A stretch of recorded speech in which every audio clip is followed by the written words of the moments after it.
hello, I have two really interesting sci-fi books to share with you, but first let's do a little show and tell. I have here the playbill from Hamilton. I saw the show last week. It's incredible. Better than any Broadway show I've seen, or anything that can be construed as a show. Better than any concert or movie, TV show, anything show-ish. This was better, no exaggeration. It was just incredible. It's the best thing I've ever seen. And they also, at the theater, they gave us these commemorative programs. Admire. I didn't really like it, so I wanted to share. These is like a artsy giant thing. This is like semi-transparent, and then they're like, whoop, you got a photo back here of our Hamilton. And so yeah, we got Lynn as the original Hamilton. And so there's cool pictures. I don't know if you can see that well. I'll show you like close up of a few of these. This is Aaron Burr. Is his page. Look at our boys, the founding fathers, and all their badassery. And then here, I'll show one more. This is the Schuyler sisters. So yeah, I got this really cool thing that I wanted to share. But let's get back to books. So something that I read this week is On the Edge of Gone. It's by Corinne Duyvis, and it's set in the year 2035 when a comet is set to impact with the Earth, and it's a rather large comet, so, you know, doomsday. Our main character is Denise, and she's an autistic teenager. This is an Own Voices book. The author has autism. And Denise and her mother, who's a drug addict, they are waiting for Denise's sister. Who, by the way, if you're noting diversity topics, Denise's sister is trans, and they need to go to a temporary shelter because we are mere minutes away from the comet hitting Earth, and they're not in a shelter yet. Then, by chance, they encounter a generation ship that hasn't left yet. A generation ship is the best chance for survival because it's going to go colonize a distant planet that the scientists found.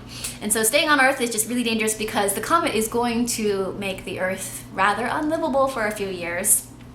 So humanity's survival is not really guaranteed if they stay on Earth. So there's this generation ship, and Denise and her family want to get on, best chance of survival. The thing is that to get on the ship, you have to have practical skills, something to bring to the table, something to share and contribute to the ship. And Denise is scared that they don't have the skills needed to get on this ship. She's autistic, her mother is addicted to drugs, her sister doesn't really have just something that's like a solid you can point out as a skill.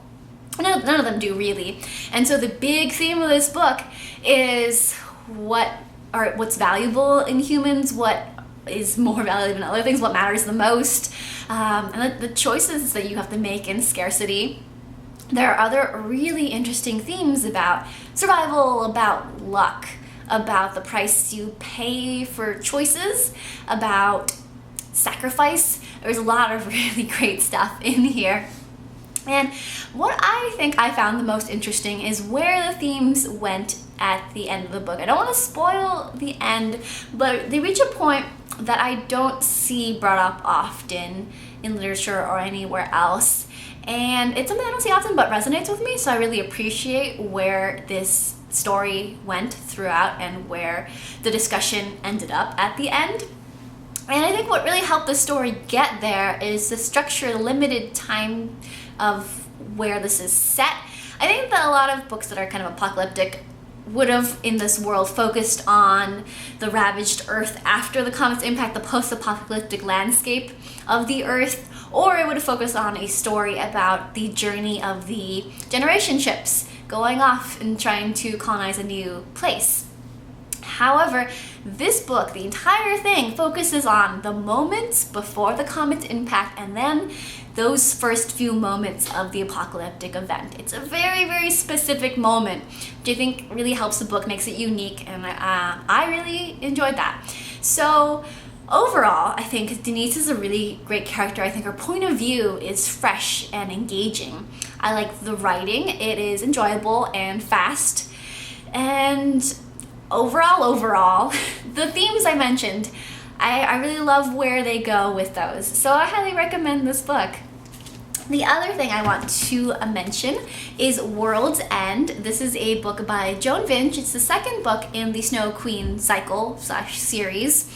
And at the end of the Snow Queen, which is the first book, we have this character BZ, and he leaves Tiamat, which is the main scene of action where the main characters live. And the thing is, he leaves after near the end of the book. He has like a suicide attempt, and it's because of really traumatic experiences. And we just focus on BZ's story in this book, whereas in the Snow Queen, we have multiple epic point of views. This is much narrower. We're focusing just on BZ's point of view. He's a police inspector. And so you get a really different feel with this book. So at the beginning of World's End, BZ goes back home, and in the culture of his home world, there is a lot of shame around suicide. And his scars bring a lot of dishonor to his family, shame to his society, his community. And it's not just that they're ashamed of his attempted suicide, it's that he's like a failed attempted suicide. It's pretty messed up, and so is his family. Whoa, BZ's family, hot effing mess. And his arrogant, stupid brothers, they go to World's End, which is very dangerous, but they are trying to like profiteer from it. And then they're just not heard of. They're lost. And BZ has such a strong sense of family honor, so BZ finds that it's his duty to go save them. So he goes to World's End, just a godforsaken place. And at first, BZ gets trapped in the company town that is guarding World's End, and that company town, corrupt, bureaucratic nightmare. It's awful, but it gets more awful when he actually gets into World's End proper. World's End is a nasty piece of work, and a lot of crazy stuff goes down. So what I find the most interesting is BZ's development because of all that he has to go through in World's End. He has to dig so deep, so I have mad respect for him. You just can't help it when you read the book. So it's interesting to know like more about BZ, but I think overall I didn't really love the book. It felt like a flyover book between the Snow Queen and then the third book in the series, which is the Summer Queen. So I'm wondering like why was this necessary? I mean, I've heard that this book kind of sets a nice stage for the Summer Queen, but could this book have just been a chapter, a prologue to the Summer Queen?